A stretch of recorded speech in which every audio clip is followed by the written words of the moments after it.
I'm 28 years old now, and I've been through my share of frightening moments in life, but nothing has stayed with me quite like that one night when I was just 15. It was my very first proper babysitting gig, not just watching a relative for a quick hour while someone ran errands. This was for a family my parents knew well. Everyone in our circle considered them completely trustworthy and safe. They've given me permission to share this story publicly, as long as I change a few details for privacy. Let's call the parents David and Sarah, and their little boy, 5-year-old Ethan. They lived in a lovely 2-story house in a peaceful suburban neighborhood called Oakwood Hills, the kind of place where kids rode bikes freely on the sidewalks, neighbors waved from porches, and nothing bad ever seemed to happen. Looking back, that normalcy is exactly what made the whole experience so terrifying. It felt like the last place on Earth where something like this could unfold. It was a cool Friday evening in late September. My parents dropped me off around 6:30 p.m. David and Sarah were already dressed nicely for their date night. David gave me a firm handshake, almost like I was interviewing for a real job, while Sarah kept thanking me repeatedly, calling me a true hero.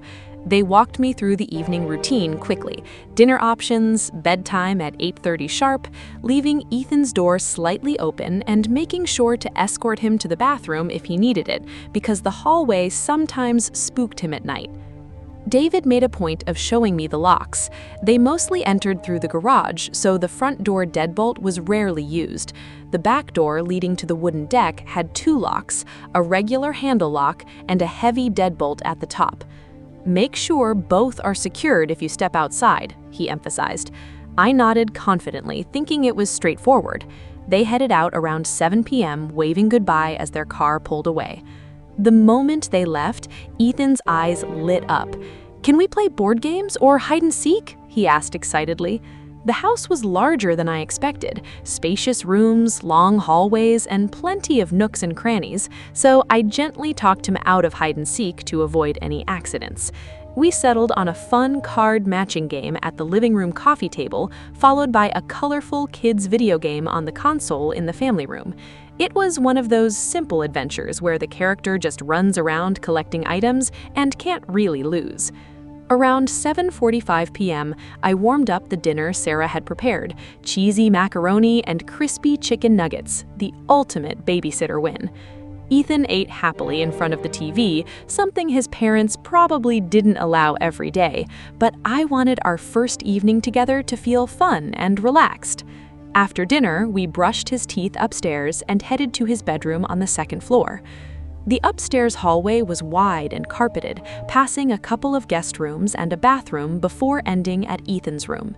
His space was cozy, painted in soft blues with toy shelves and posters of cartoon superheroes. A small closet with white sliding doors sat against one wall. I'd glimpsed inside earlier when he grabbed a toy, mostly clothes on hangers and some storage boxes up high. In the corner, near his dresser, stood a tall laundry hamper with a lid.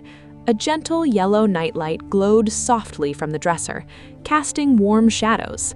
I read him a short picture book, tucked him in snugly under his blankets, and headed toward the door.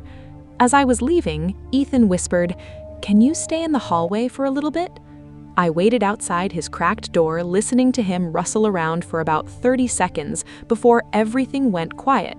I assumed he had settled down. Sarah had shown me the comfortable guest room down the hall, closer to the stairs. It had a small TV, a fresh bed, and felt like a perfect spot to relax once he was asleep. I settled in, turned on a random late-night show, and lay back on the bed with my shoes off. For the first 40 minutes or so, everything felt easy. The job was practically done, just a quiet night in a safe home. But then I heard soft footsteps padding down the hallway. I looked up, and there was Ethan standing in the guest room doorway, rubbing his eyes and clutching his favorite stuffed dinosaur. His face wasn't sleepy. It looked genuinely scared. "What's wrong, buddy?" I asked gently. He hesitated at first, then whispered, "Alex." I'll call myself Alex in this retelling for the story. He stepped inside slowly, keeping his back to the hallway as if afraid to turn around. "I heard something in my closet." I smiled reassuringly and explained that old houses make settling noises, creaks and groans, especially at night. But he shook his head firmly. "No, it was like a scratch," he insisted. I figured it was just typical 5-year-old imagination running wild, but I offered to check anyway. He nodded eagerly, and we went back to his room together. I flipped on the bright overhead light and approached the closet. The sliding doors were shut. I pulled one open with a dramatic flourish and peered inside, pushing aside some hanging clothes for good measure. Nothing but kids' outfits and boxes. "See? No monsters here," I said cheerfully. Ethan looked relieved. I tucked him back in, said goodnight, and returned to the guest room. 15 minutes later, the footsteps returned, this time faster. Ethan burst in, more upset. "Alex, the closet door moved by itself." I sat up, hiding any trace of annoyance, and stayed calm. "All right, let's check again." Back we went. This time, as we reached his doorway, I froze. One of the sliding closet doors was pushed wide open. My stomach dropped. I clearly remembered closing it tightly. I asked Ethan if he had opened it, trying not to accuse him. He swore he hadn't, and his wide-eyed innocence convinced me he was telling the truth. I slid the door shut firmly. It didn't feel loose enough to drift open on its own. I gave him a playful but warning look, tucked him back in once more, and reminded him it was time to sleep. On my way back down the hall, I found myself straining to listen for any sounds behind me. I shook it off. I was 15 in a trusted family friend's house on a quiet street. Everything was fine. But then, about 10 minutes later, instead of footsteps, I heard Ethan's shaky voice calling out. It wasn't a full scream, but a frightened, urgent plea. I hurried to his room. He was sitting up in bed, tears streaming down his cheeks. The closet door was closed this time. I asked what happened. He didn't speak right away. Instead, he raised a trembling arm and pointed to the corner of the room, right where the tall hamper stood against the wall. I followed his finger, and for a split second, my mind refused to accept what I was seeing. Behind the hamper, squeezed into the tight gap between it and the wall, was a person crouched low, trying desperately to stay hidden. I saw a shoulder, dark shoes, and then, partially obscured, a pair of eyes staring directly back at me. My heart slammed against my ribs so hard I thought it might burst. For what felt like an eternity, I just stood there, frozen, staring at those eyes peeking from behind the tall laundry hamper. The figure was crouched awkwardly, knees pulled up to the chest, trying to make itself as small as possible. A grown man, I could tell by the size of the shoulders and the dark sneakers visible on the floor. He wasn't moving. He was watching me. Ethan let out a tiny whimper. That sound snapped me back to reality. I didn't scream. I didn't run. I just grabbed Ethan's arm, yanked him out of bed, and bolted toward the bedroom door. My legs felt like jelly, but adrenaline took over. I slammed the door shut behind us and twisted the lock with shaking fingers. The hallway light was still on, casting long shadows down the corridor. I could hear my own breathing, loud and ragged. "Alex, who is that?" Ethan whispered, his voice trembling. He clutched my shirt so tightly his knuckles turned white. "I don't know, buddy," I whispered back, trying to sound brave. "But we're going to be okay. We need to get downstairs." I picked him up. He was surprisingly heavy for a 5-year-old, and carried him as quietly as I could down the carpeted hallway. Every creak of the floorboards felt like a gunshot. I kept glancing over my shoulder, expecting the guest room door or Ethan's door to burst open at any second. My phone was still in the guest room where I had been relaxing earlier. Stupid. I had left it on the bed. We reached the top of the stairs. I set Ethan down and held his hand tightly as we descended. The wooden steps groaned under our weight no matter how carefully I stepped. Halfway down, I heard it. A soft thud from upstairs, like someone shifting their weight or standing up. My blood ran cold. We made it to the bottom. The living room was dark except for the faint glow of the nightlight in the kitchen. I headed straight for the front door, but then remembered what David had told me. The front deadbolt was tricky and rarely used. The back door through the kitchen was better. But first, the phone. I grabbed the cordless house phone from the living room table. My hands were shaking so badly I almost dropped it. I dialed 911 while pulling Ethan behind the large L-shaped sofa for cover. The operator answered on the second ring. 911? What's your emergency? My voice came out in a harsh whisper. There's someone in the house. I'm babysitting. He was hiding in the little boy's room. We're downstairs now. Please send police right away. I gave her the address, 1427 Maple Ridge Lane, Oakwood Hills. She asked if the intruder was armed. I said I didn't know. I hadn't seen any weapon, but I wasn't about to go back upstairs to check. She told me to stay on the line and find a safe place to hide. Ethan was curled up against me, breathing fast. I could feel his little heart racing. I stroked his hair and kept repeating, "Help is coming. Just stay quiet, okay?" We stayed behind the sofa. I could see the back door from there. Both locks were still engaged, just as David had left them. The garage door was also closed. But the house felt enormous now, full of dark corners and hiding spots. Every small sound, the refrigerator humming, the clock ticking, the wind brushing against the windows, made me flinch. Then I heard footsteps upstairs, slow, deliberate, moving along the hallway toward the stairs. My stomach twisted. The intruder knew we had left the room. He was coming. I covered Ethan's mouth gently with my hand and whispered, "Don't make a sound." He nodded, eyes wide with terror. The footsteps reached the top of the stairs. They paused.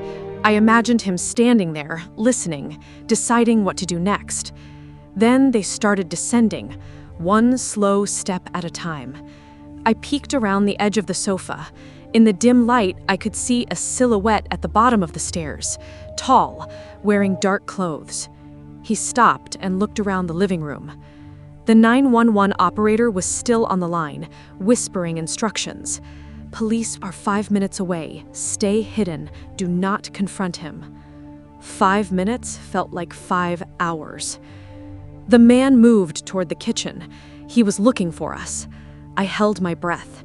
If he came around the sofa, we were done. I scanned the room desperately for anything I could use as a weapon. A heavy lamp on the side table. Maybe I could swing it? But with Ethan beside me, I couldn't risk a fight. Suddenly, the man turned and walked toward the back door. He tried the handle. It was locked. He rattled it harder. Then he moved to the window beside the door and peered outside. That's when I saw his face briefly in the reflection. Unshaven, maybe in his 30s or 40s, eyes scanning nervously. He seemed agitated now. He started opening kitchen drawers quietly, looking for something. A knife? My mind raced. I had to do something. I whispered to Ethan, "When I say run, we run to the front door and outside, okay? Stay with me." He nodded. The man was still in the kitchen. I took a deep breath, grabbed Ethan's hand, and bolted from behind the sofa toward the front door. My socks slipped on the hardwood floor. I reached the door, fumbled with the deadbolt, and finally yanked it open. Cold night air rushed in. We burst onto the front porch. The street was quiet, streetlights glowing, no cars moving. I kept running down the driveway, Ethan's bare feet slapping on the concrete. I didn't stop until we reached the neighbor's yard 2 houses down. That's when I heard the sirens. Blue and red lights flashed at the end of the street. 2 police cars screeched to a stop in front of the house. Officers jumped out with flashlights and guns drawn. I waved frantically. "He's inside, upstairs or in the kitchen." The officers moved fast. Some went around the back, others stormed through the front door I had left open. I hugged Ethan tightly on the neighbor's lawn, both of us shaking. A female officer came over to check on us while the others cleared the house. Minutes later, one of the officers came out with the intruder in handcuffs. The man kept his head down, saying nothing. They put him in the back of the patrol car. The officer who spoke to me later said the man had been hiding in the house for hours, possibly since David and Sarah even left. He had entered through a small basement window that wasn't properly secured. He wasn't armed, but he had a backpack with rope, tape, and other disturbing items. That night changed everything for me. The safe suburban house in Oakwood Hills would never feel safe again. The neighbor whose lawn we had collapsed on was an elderly woman named Mrs. Harper. She had rushed outside in her robe the moment she heard the sirens, wrapped us both in a thick blanket, and kept repeating, "You're safe now, children, you're safe." Ethan wouldn't let go of my arm. His small body was still trembling, and every time a police radio crackled, he jumped. 2 officers stayed with us while the others swept the entire house.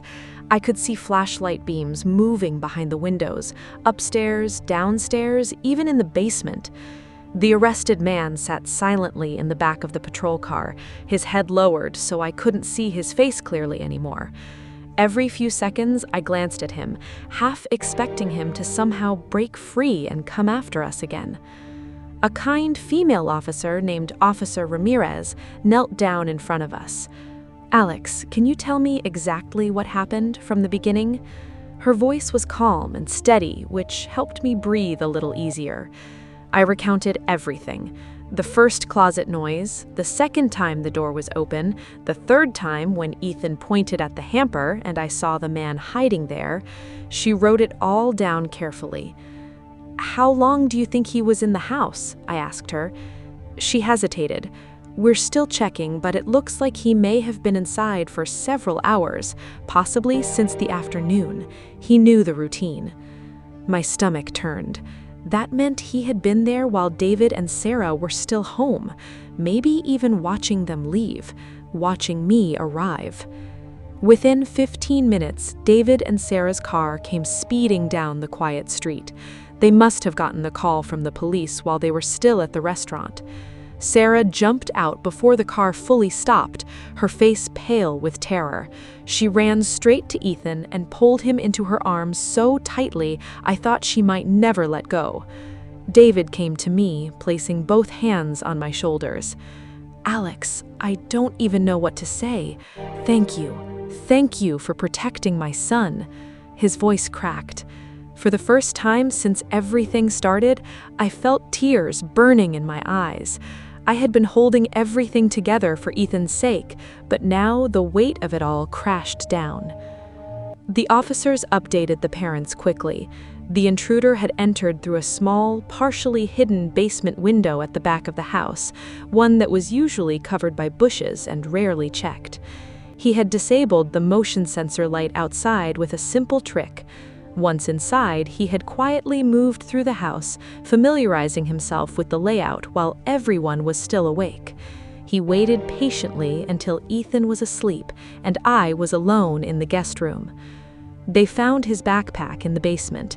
Inside were zip ties, duct tape, a small knife, gloves, and printed maps of the neighborhood.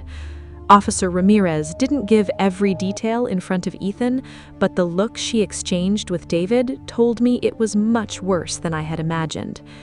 Sarah kept crying and stroking Ethan's hair. "We thought this neighborhood was safe. We've lived here for 6 years. Nothing like this has ever happened." One of the male officers brought out the intruder's wallet and phone. His name was Marcus Hale, 37 years old, from a town about 40 miles away. He had a criminal record, previous break-ins, 1 case of stalking. He wasn't speaking to the police yet. He just sat there staring at the floor of the patrol car. They asked me to walk through the house with them so I could show exactly where everything happened. My legs felt weak as we went back inside. The lights were now all on, making the house look completely different, bright and exposed instead of shadowy and threatening. When we reached Ethan's bedroom, I pointed at the hamper. Seeing the empty space behind it sent a fresh wave of chills down my spine. He was right there, crouched so low I almost didn't see him at first. They took photos, dusted for fingerprints, and checked the closet again. One detective noticed scratch marks on the inside of the closet door, fresh ones. It looked like the man had been hiding in there earlier and had pushed the door open slightly to watch us. By the time we finished, it was almost 1 a.m. Ethan had finally fallen asleep in his mother's arms on the living room couch. David offered to drive me home, but the police wanted me to come to the station the next morning to give a full statement. Sarah hugged me for a long time before I left. "You saved my baby tonight. You're part of our family now." The drive home with my parents, who had rushed over after getting the call, was silent at first. My mom kept looking at me in the rearview mirror, her eyes full of worry. When we finally pulled into our driveway, I broke down in the car. All the fear I had pushed down came rushing out. I had been 15 years old, responsible for a child's life, and I had faced a real monster hiding in the dark. That night, I barely slept. Every time I closed my eyes, I saw those eyes staring at me from behind the hamper. I kept checking my own closet door, even though I knew my parents were right downstairs. The next morning at the police station, I learned even more disturbing details. Marcus Hale had been watching the house for days. He had taken photos of the family's routine. He had chosen this house because it looked perfect. Nice neighborhood, young child, parents who went out on Friday nights. The rope and tape in his bag suggested he had planned to restrain both me and Ethan. Officer Ramirez told my parents quietly, "If Alex hadn't checked that room when Ethan got scared the third time, we don't want to think what could have happened." I gave my full statement. They showed me a photo of Marcus Hale. Seeing his face clearly for the first time made my skin crawl. He looked completely ordinary, the kind of man you would pass on the street and never remember. When I got home, I sat in my room for a long time, just staring at the wall. One normal babysitting job had turned into the most terrifying night of my life. Ethan's innocent fear of something in the closet actually saved both of us. If he hadn't kept complaining, I might have stayed in the guest room with my headphones on, completely unaware. Even now, years later, I still think about that night whenever I babysit or stay in someone else's house. The lesson I learned is simple but permanent. Never ignore a child's fear of the dark. Sometimes the monsters are real. The weeks that followed that terrifying night were a blur of police stations, interviews, and sleepless nights. Marcus Hale was formally charged with multiple felonies: breaking and entering, attempted kidnapping, child endangerment, and possession of burglary tools.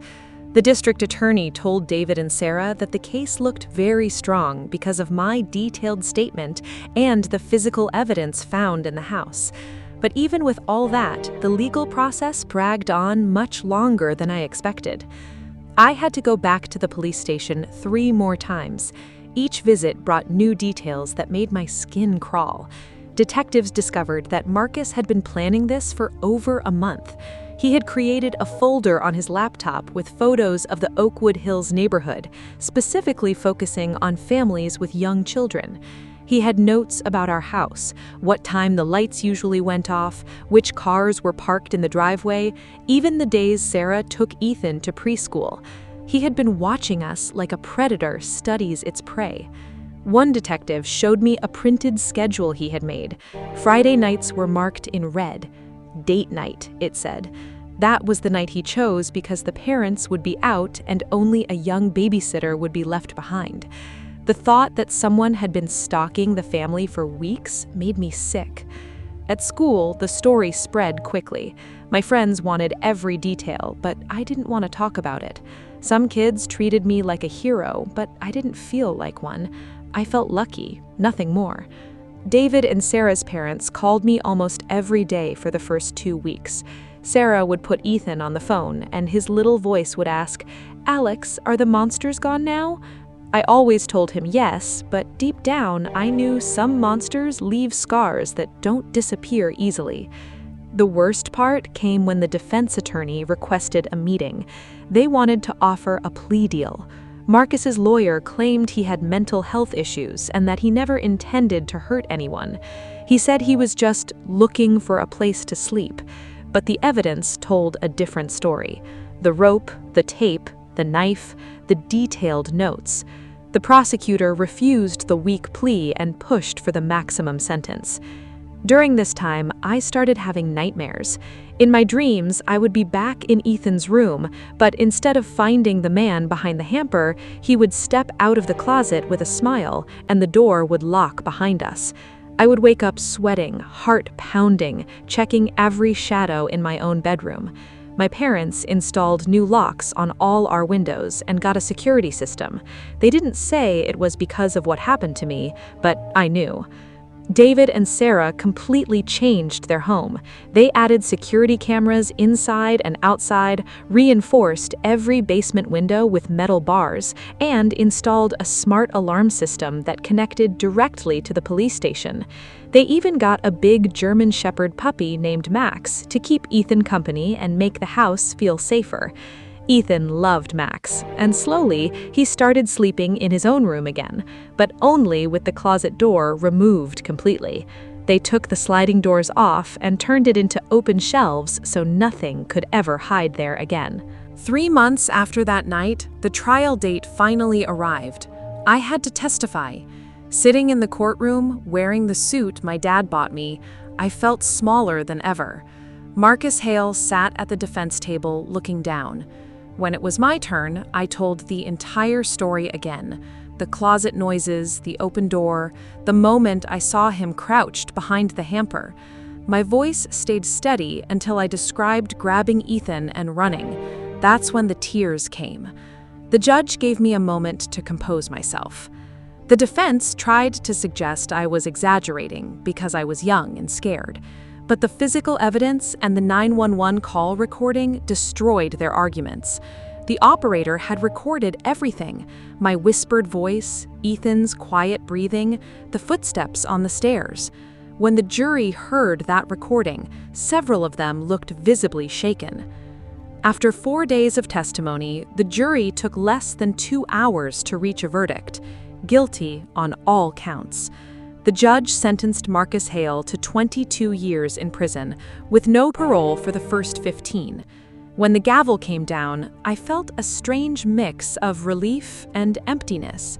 Justice had been served, but it didn't erase the fear that still lived inside me. David and Sarah invited my family over for dinner the weekend after the sentencing. Ethan had drawn a big picture of me as a superhero, with a cape, fighting a shadowy monster. He gave it to me with a shy smile. "You're my hero, Alex," he said. For the first time since that night, I smiled genuinely. But even during that happy dinner, I noticed things had changed. Every time a floorboard creaked, Sarah's eyes darted toward the stairs. David kept checking the security app on his phone. The house felt safer with cameras and alarms, but the innocence of that beautiful suburban home was gone forever.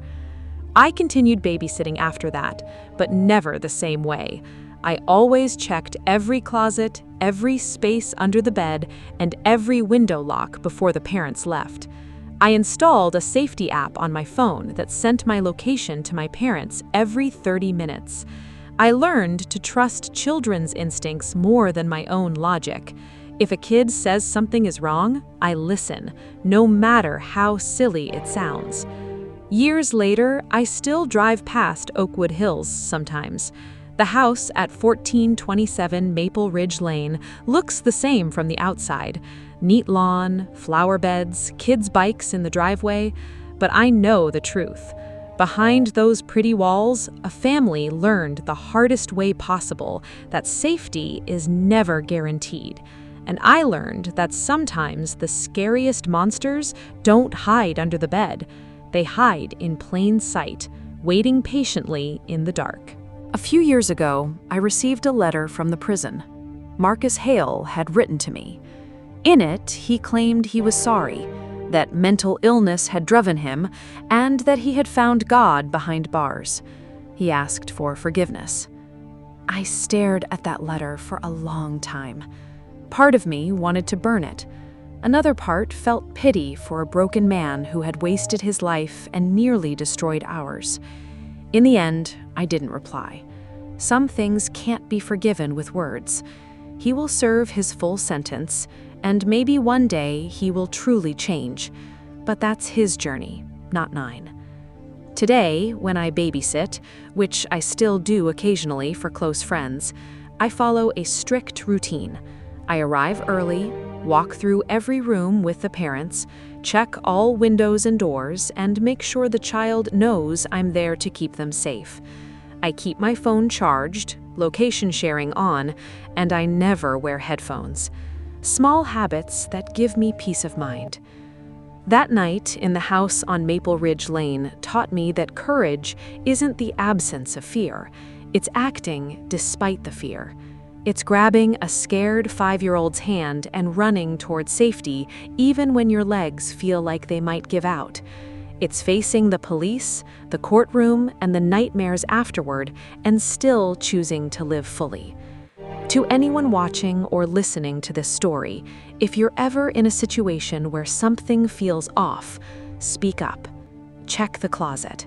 Check under the bed. Check behind the hamper. And if you ever find yourself hiding with a child while danger moves through the house, remember, help is coming. Stay quiet, stay together, and never stop believing that you can make it out. The suburban house in Oakwood Hills still stands. New families live there now. They probably laugh in the kitchen, play games in the living room, and put their children to bed without knowing what once happened in that upstairs bedroom. But I know, and Ethan knows, and every time I drive past that street, I send up a silent thank you to whatever force helped me notice Ethan's fear that night.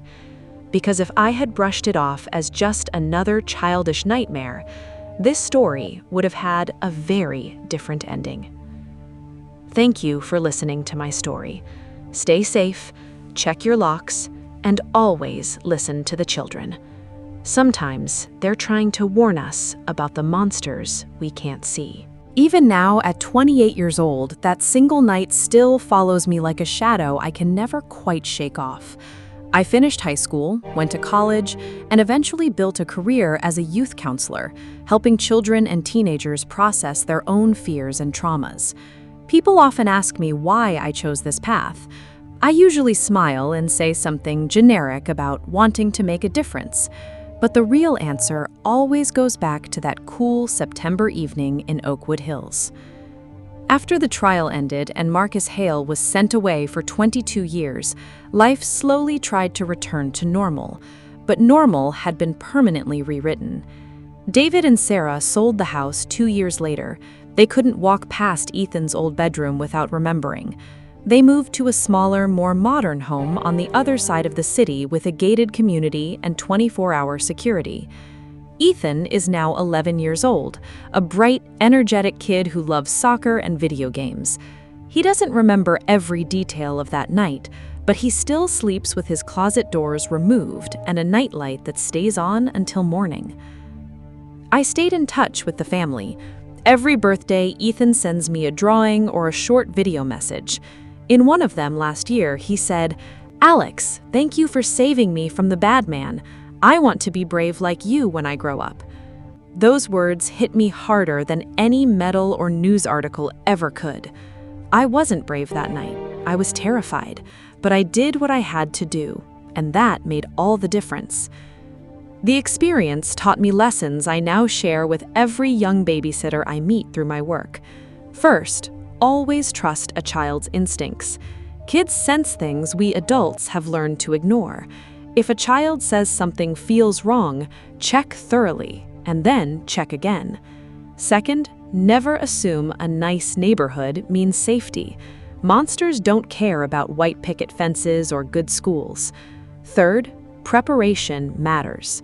Know where the phones are, know all the exits, and have an escape plan in your head before the parents even leave.